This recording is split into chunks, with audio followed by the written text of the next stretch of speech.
first thing we want to talk about today is the so-called integral test. Okay, what does it say? Suppose I have, let us say, 1 to infinity, okay, a function f from infinity to r. Okay, assume that 1 f is non-negative, therefore it takes values in 0 to infinity, and 2 f is decreasing, right? That means x is greater than y, implies fx is less than fy or less than or equal to. Okay, these are the two conditions, right? Then let an be f at n for all natural number n.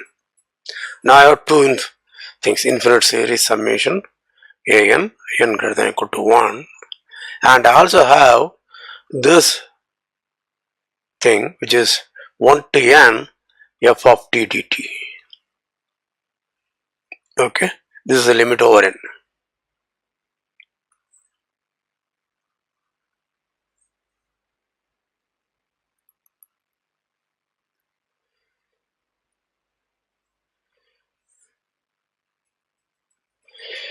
Limit 1 to n f of t dt.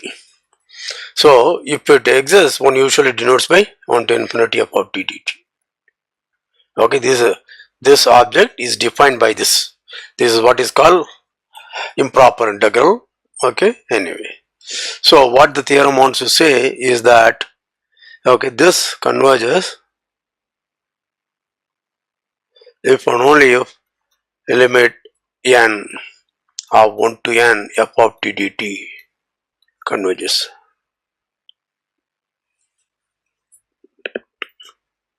Right? The proof is extremely simple. Let us just have a look at the picture. So this is, let us say, 1. So it's something like this. Okay, this is y equal to f of t. Right? Now this is my 1 and this is my 2. Okay, and in general this is my n and this is my n plus 1. Right? Now let us look at this. Okay, what do I know about the integral n to n plus 1 f of t dt? Okay, now notice that f of, on this interval n to n plus 1, I have an obvious estimate. Fn plus 1 is less than or equal to f of t is less than or equal to f of n for all t in n to n plus 1. Yeah, therefore this integral n to n plus 1 f of t dt is dominated by f of n into length of the interval, which is 1, and greater than or equal to f of n plus 1 into length of the interval. Do you agree with that? This is n to n plus 1, but that's equal to fn, and similarly this is n to n plus 1, but that's equal to f of n plus 1. This is a constant. Alright, okay, therefore now let me sum it. So if I sum it, n greater than or equal to, okay, let me call it k greater than or equal to 1 to en, what do I have here? I have f of 2 plus f of n plus 1. When a k equal to n, that will be n plus 1. Okay, that will be less than or equal to 1 to, right, 1 to 2, 2, etc., 1 to n plus 1 of f of t dt. But that in turn is less than or equal to f of 1 plus f of n. Yeah, that means I have the following thing. This is Sn plus 1 minus a1 is less than or equal to 1 to n plus 1 of f of t dt less than or equal to Sn. Right? Now this is very easy. Suppose Sn converges. Right? That means, remember, the Sn's are all non-negative. Right? Therefore Sn increases to LUB of Sn. Call it S. Okay? Therefore 1 to n plus 1 f of t dt is less than or equal to s. Yeah, for all n. Therefore, limit as n will also be less than or equal to s. Right, because this is an increasing sequence of non-negative real numbers bounded above by s. Therefore, it converges. Right. Conversely, so what have we shown? Convergence of an implies convergence of limit 1 to n f of t dt. And the converse is exactly similar, because let's look at this. 1 to n plus 1 f of t dominates this, alright, there, and what do I know? And suppose the limit n to 1 to n plus 1 f of t dt equal to, let us say, a, okay, right? Remember, a will again be LUB of these numbers, because these are a increasing sequence of non-negative numbers, okay, therefore it's LUB. Therefore, what do I know? I know that Sn plus 1 minus a1 is less than or equal to a, right? And remember, Sn's are increasing again, non-negative terms, therefore it's increasing, therefore it's bounded above, right?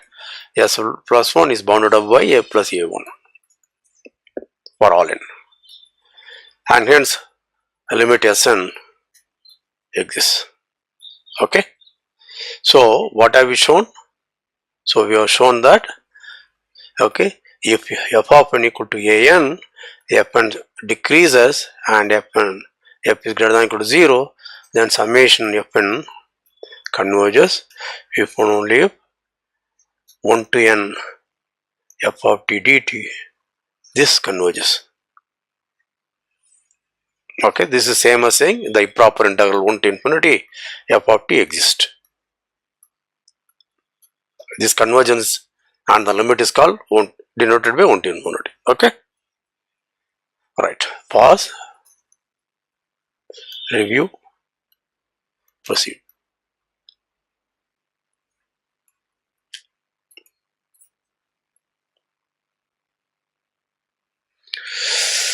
Okay, now there are standard applications. One is, let us look at n to the power p, summation 1 by n to the power, the harmonic p series. Right? If I define f from 1 to infinity to r, so that f of x equal to x power p, where p is positive, right? This makes sense. Maybe I wanted n, therefore let's say 1 by x to the power p. 1 by x to the power p. Yeah? Therefore, what is f at n? 1 by n to the power p. Very good. Yeah? So, of course, f is non-negative, f is decreasing function. Okay? Because p is positive. Right? And now, does this converge? 1 to n f of t dt. What is this? This is 1 to n, okay, x power minus p dx, or t power minus p dt, right? By the usual calculus thing, this is nothing other than x power minus p plus 1 by minus p plus 1. So I have to assume p is not equal to 1, because this must make sense. Okay, 1 to n, right? So when that, this is going to be 1 by 1 minus p, right, minus when x equal to 1, when x equal to n, that's going to be n to the power minus p plus 1 by 1 minus p. Yeah, so whether it converges, all right, if minus p plus 1, that is minus p plus 1, which is 1 minus p, okay, so what do I want? I want to know whether it is converges. Just make sure I did it correctly. Okay, I want this to be convergent, right? So when does this converge? Yes, then my p minus 1 should be negative, right? If You understand? If my n1 is p is positive, n to the power that will shoot to infinity. Therefore, this must be less than 0. That means p is less than 1. Therefore, 1 to infinity 1 by x power p dx exists if p is greater than 1. Right? Therefore, what do I get? I get 1 by n to the power p is convergent if p is greater than 1. Okay? For a similar reason, if p is less than 1, this is divergent. Why? Because what do I have? N to the power 1 minus p by 1 minus p. I hope I am right. But for a fixed constant minus 1 by p. Okay? Minus 1 by 1 minus p possibly. Yeah, I hope I am right. Okay? Alright, okay. Now what do I know? So if p is less than 1, 1 minus p is positive, therefore n to the power this will go to infinity. This diverges to infinity, therefore this is 1 to infinity x power minus p dx for p less than 1, 0 less than diverges. And therefore this also divergent. Okay. Now come to the last result on positive series which I want to talk about is this. So let me look at an. An's are non-negative terms. Okay, right. So to talk about the convergence of an infinite series, I kept on insisting what you should look at is the partial sums,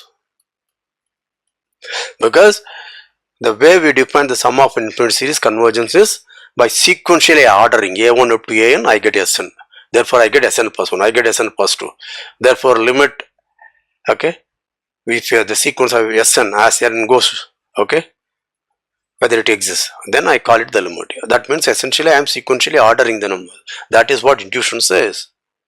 Alright, and I said you cannot change the order because things may go wrong. We will look at examples of that kind. We already looked at examples of a divergent series in which the ordering really mattered, but even in convergence series it matters. We will look at example in the next 1 or 2 lectures.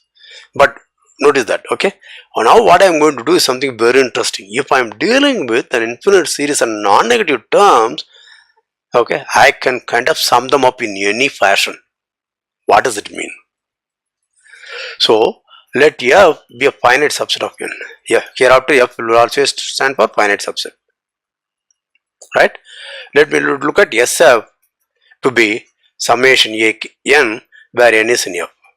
For example, if my f is 1, 17 and 12 and 10 to the power of 90, then this will be a1 plus a17 plus a12 plus a10 to the power 90, like that. And notice that these are our finite sum, and therefore the order in which they occur does not matter at all. Do you understand that? Yeah? Okay. Right? Now let us assume summation an, okay, converges. Let us say S equal to summation an. What does this mean? This S is the LEB of Sns.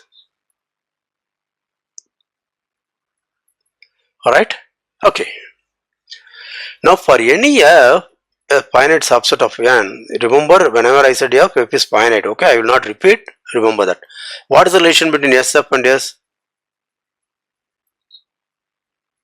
You see that my f is a finite set, therefore there exists n, a natural number, such that for all k in f, k is less than or equal to n. Do you accept it? Because there are only finitely many terms. So take capital N to be the maximum of elements in f, for example. Yeah? Okay. Therefore, SF is less than or equal to Sn. Remember, Sn is nothing other than S of 1 to n. Call it Fn to be 1 to n.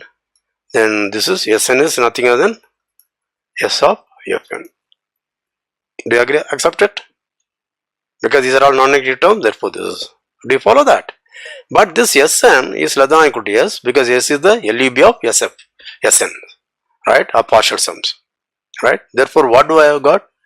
S is an upper bound of SF where F union is a finite set. Would you accept it? Yeah, right. Okay, so therefore this set of real numbers, this is a subset of real numbers, non-empty subset of real numbers, actually non-negative real numbers. This is bounded above by S. Therefore let T be the LUB of S of F.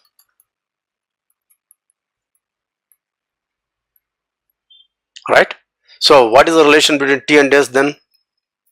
Because T is the LUB of SF and S is an upper bound of SFs. Therefore T is less than or equal to L. Right? Now we claim, okay, we claim T equal to S. That is, we will prove S is less than or equal to T. Why is that true? Yeah, let us look at. Now, what is S? S is LUB of Sns, right? Partial sums, right? Now, Sn is nothing other than S of Fn, right? Therefore, S of Fn, this F is a finite set, therefore this belongs to that set.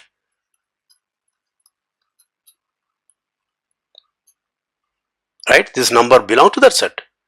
And T is the least upper bound, therefore this is less than or equal to T. Do you understand that? Therefore, T is a LUB of Sn as n varies over capital N. Right? Therefore, T is greater than or equal to S. Yeah? And we already know S is less than or equal to T. Right? We already proved S is less than or equal to T is less than or equal to. Oh, we proved T is the least upper bound, T is less than or equal to S. I have to prove S is less than or equal to T. Okay, sorry. Okay, sorry. Let's. Okay, so what do you want to prove? We want to prove S is less than or equal to T. Therefore, I want to prove T is an upper bound. Yeah, okay. That's done. Yeah, that's what we did. Yeah, T is an upper bound. Okay. Yeah. Therefore, S is less than or equal to T. Yeah, we proved it. Yeah. Yeah, we proved earlier T is less than or equal to S. And now I proved S is less than or equal to T. Therefore, S equal to T. Right. So, let me summarize. So, ANs are non-negative. Let us assume AN is convergent. Then, this sum AN, which is nothing other than LUB of partial sums Sn, is nothing other than LUB of SF, where F is a finite set.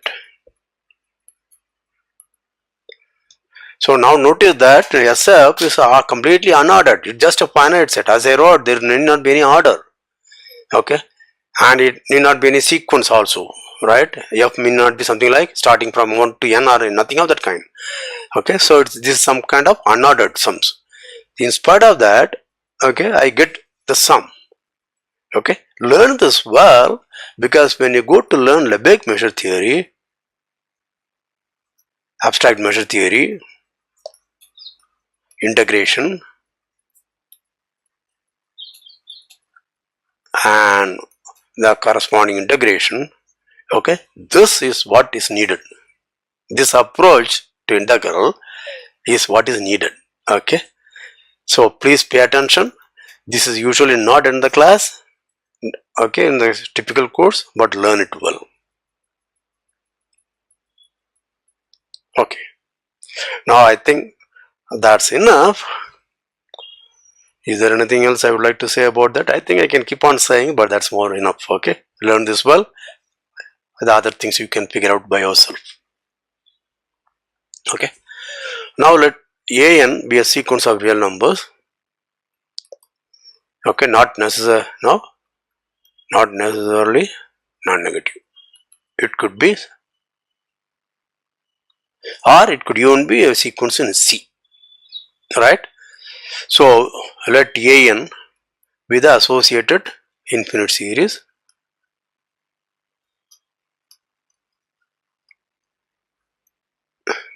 Okay, and therefore if I define Sn to be A1 plus AN, and if AN converges to S, sorry, Sn converges to S, then S is denoted by summation An, and I say this is convergent. This is all we have seen so far. Okay. So I am just back to arbitrary An, no assumptions about An. In fact, Ans can also be complex numbers.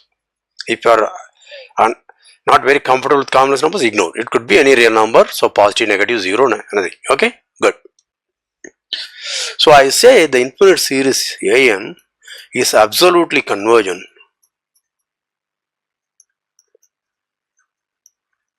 if the series of positive terms, non-negative terms, is convergent. That is, the series of absolute value terms, that is summation mod An is convergent, I say is absolutely convergent. Is the definition clear? Yeah? Right. So, the first thing is, what we want to prove is a very easy proposition. If summation An is absolutely convergent, then summation An is convergent. And not only that, okay, then we can relate the absolute value of the sum An and the sum mod An. Okay, this also we can do. Don't worry about what it is, we will do it in a minute. So when An is absolutely convergent, I want to say An is convergent. Okay, so let Tn be the partial sum of the series, absolute value series. Okay, these are the partial sums of mod An. And let Sn be the partial sums of this series An. So to show the infinite series An is convergent, what I have to show? I have to show the sequence of partial sum Sn is convergent. But remember, Sn is a sequence of real numbers or a complex number. So we have a Cauchy criterion. What does the Cauchy criterion says? A sequence of real numbers or complex numbers is convergent if and only if it is Cauchy. Right? So enough to show Sn is Cauchy. Is that clear? So what does that mean? To show Sn is Cauchy, what does it mean? Take n greater than m, then I have to estimate Sn minus Sm. Right? But what is Sn minus Sm? This will be 1 to n and this will be 1 to m. Therefore, I will be left with An plus An minus 1 plus Am. Okay, let us write it the standard way. Sorry, Am plus 1 plus Am plus 2 plus An minus 1 plus An. Alright, so I have to estimate this. Now, but that is equal to mod Am plus 1 plus mod Am plus 2 etc plus mod An. What is the obvious estimate for this? Triangular inequality. Therefore, that is less than or equal to mod Am plus 1 plus mod Am plus 2 plus mod An minus 1 plus mod An. But do you understand what this is? This is nothing as an Tn minus Tm. Is it correct? Yeah. Now what do I know about Tn? Of course they are increasing, but most importantly this is convergent. Therefore Tn is Cauchy. Alright? Are you following? Therefore if you give an epsilon positive, I can choose an n natural number so that for n greater than equal to m greater than equal to capital N, mod Tn minus Tm, but this is same as Tn minus Tm because Tn is increasing, n is greater than equal to m. Okay, this is less than epsilon. Right? Therefore, what do I get? For all n greater than or equal to m greater than equal to n, mod Sn minus Sm is less than epsilon. That means Sn is Cauchy. Therefore, Sn is convergent. Isn't it great? Very good. Now I want to know the relation. Let us look at mod Sn. What is the obvious estimate for this? This is less than or equal to mod A1 plus mod An. Yeah? but this is nothing other than your Tn, right? Now what do I know? Tn's are convergent to T, and therefore T is the LEB of Tn's. Therefore this is less than or equal to T. Do you understand that? Okay, therefore what I have shown is for all n, mod Sn is less than or equal to T. Right? Now we know Sn converges. Right? So let S equal to limit Sn. Yeah? Now from algebra convergence sequences we know that if Sn converges to S implies mod Sn converges to mod S. Is that clear? Yes. Therefore, but then mod Sn is less than or equal to T for all n, right? And I know mod Sn converges to mod S. Therefore, what do I know? From this I know mod S is less than or equal to T. Are you following? Yeah.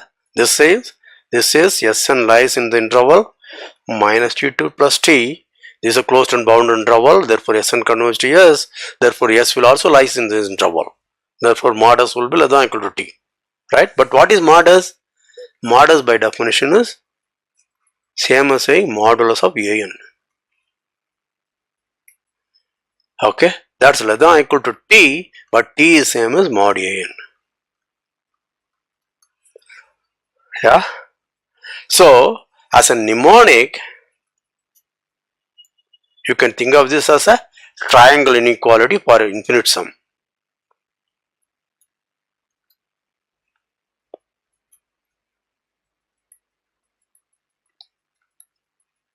Why? Because it says summation mod An, so let me write it, mod A1 plus A2 plus An dot dot dot is less than or equal to mod A1 plus mod An dot dot dot. Okay, that's what it says. Right? Okay. So what have we shown? We have shown two things. If the infinite series An is absolutely convergent, then the original infinite series summation An is convergent, and the absolute value of summation An will be less than or equal to summation of modulus An's. Okay, in the case of convergence. Is that clear? So this is, with this I just wanted to give you my trick or tip, okay, a trade secret. That is what usually analysts will do.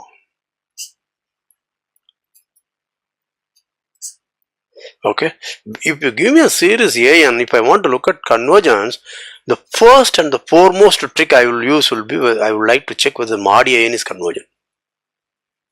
Okay, A and B complex numbers or real numbers, I don't care, I will check. Okay, and this is a positive series. For positive series we have a lot of results. We have the most important thing is comparison result with geometric series, or if you want ratio test, root test, or integral test. Okay, so the easy tests are available for absolute convergence, that is for a series, infinite series of non-negative terms. So use that. So once I know this is convergent, this is going to be automatically convergent. That's it. I also have an estimate in modulus for the sum. Do you follow that? This is a standard. Very rarely, okay, they will try to use various other tests. Okay, they will first check for absolute convergence. To check absolute convergence, they will try for your ratio root test, or okay, directly go for the thing. Okay, you try to estimate it by okay the mod An's and compare it with some geometric series. Therefore, comparison in geometric series, as I said, that's a mother of all tests. So you get the result. As a, if you are lucky. See, in most often higher analysis, you will be dealing with sequences such that the corresponding associated infinite series is absolutely convergent. Okay, so therefore, only in Fourier analysis, you will have problem, because there it will be summation An, cos nx, sin nx, etc., etc. Okay, there you cannot do any of these things. Okay, that will come later. Okay, this is a trade secret. Remember, the first thing whenever you are given infinite series, you should look for absolute convergence by some other very easy test. If it works, You are lucky, you are happy, the job is done. Okay, let me end the lecture with the last result. Okay, the converse of the result is true, is false. That is, if an may be convergent, but mod an is not convergent. Okay, absolute convergence implies convergence, but okay, this may not be the case. Okay, if the series is absolutely convergent, it is convergent. But if the series is convergent, the series may not be absolutely convergent. Okay, please compare this with sequences. If an converges to a, mod an will converge to mod a, but if mod an converges to mod a, will not imply an converges to a. You see that there is a mismatch in these two results. Yeah, please understand that. Okay, the standard result is a usual alternating series. So let the Tn's be non-negative and Tn decreases to 0. Right? Now let An be minus 1 to the power n minus 1 Tn. Therefore it's going to be T1 minus T2 plus T3 minus T4. That is the infinite series. So I have the infinite series An. Yeah. So I want to say, okay, this series is convergent. What is the assumption? Tn's are non-negative, Tn decreases to 0. From Tn I form alternating thing. T1 minus T2 plus T3 minus T4 and so on. That's an infinite series I get. That series is convergent. This is called alternating series. Okay. So let S2n, let me look at only the even partial sums. Okay. This is going to be, you can see, T1 minus of T2 minus T3, okay, minus of T4 minus T5, etc. Yeah. Now T2 is greater than or equal to T3, therefore this is positive, this is negative, and this is negative. You understand that? Yeah. And what is the last one? That will be T2n minus T2n. Yeah. So that will be less than T1. Therefore, S2n is bounded above. Yeah. Right. Next, let us rewrite it. Remember, this is where we are using the fact it's a finite thing. This is, I can write as T1 minus T2 plus T3 minus T4 plus T2n minus 1 minus T2n. This is greater than or equal to 0. This is greater than or equal to 0. This is greater than or equal to 0. Because Tn's are decreasing. Right? Therefore, what do I know? S2n is increasing sequence and bounded above. Right? Therefore, S2n converges to some, call it, I will call it S, okay, for the time being, okay, converges to some real number S. I claim that Sn itself converges to S. So what do I know is the sequence of even partial sum converges to S. Now I want to claim Sn itself converges to S. So what is that I have to do? You've given an epsilon, I have to show some xk minus S is less than epsilon if k is very, very large. Alright? If k is even, I know that because S2n converges to S, therefore I can always make it. Alright? So the problem is what happens to odd. So as usual, I will not fix capital N, etc. I will just like that work with that and we will arrive at the result. So let us look at, okay, S2 S minus S2n plus 1. Yeah, right. But this I can do as S minus S2n plus S2n minus S2n plus 1. But that's less than or equal to S minus S2n plus S2n minus S2n plus 1.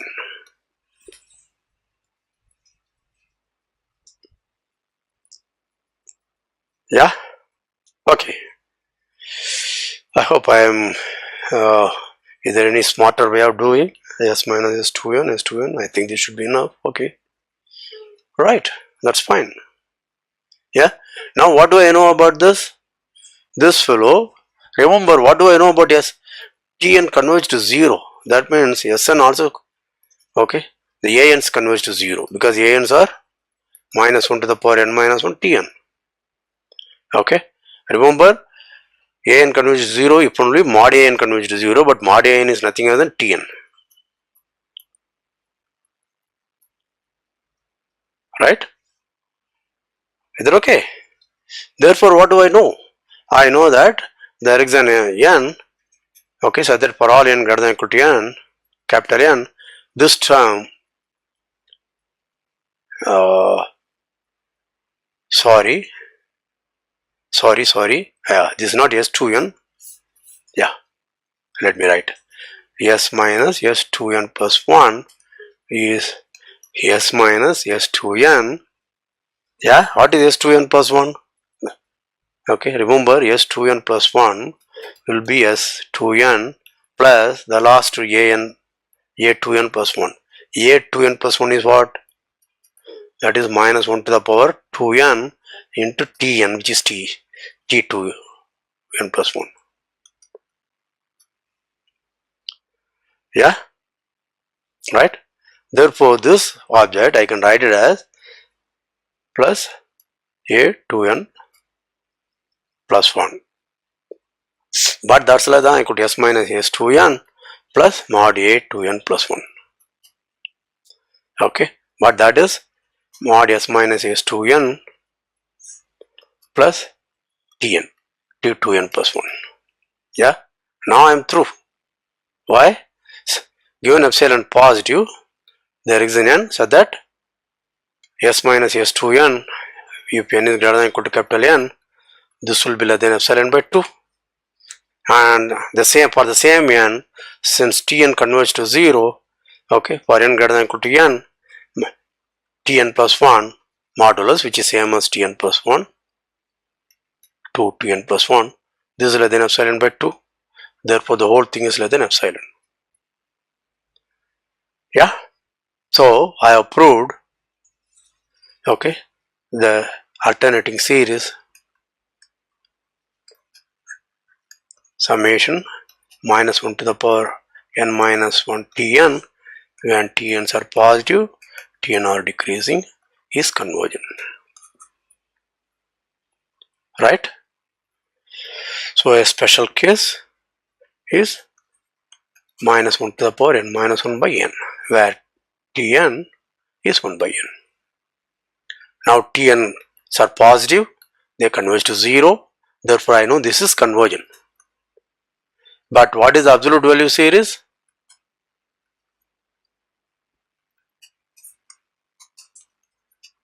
This is divergent. Right? So if a series is absolutely convergent, we know the corresponding infinite series summation n is convergent, but the converse is not true. So on the way, we also looked at the so-called standard alternating series. Okay, we looked at it and did that. In fact, later we are going to say that, therefore this standard alternating series summation minus 1 to the power n minus 1 by n, we know it's convergent, but if a group terms, okay, differently, the series may still converge, but the sum will be different from the original sum in the standard order. Okay, this is what I just said about half an hour ago. We will look at it later. Okay, don't be in a hurry. Please go through, learn it well. We will meet again.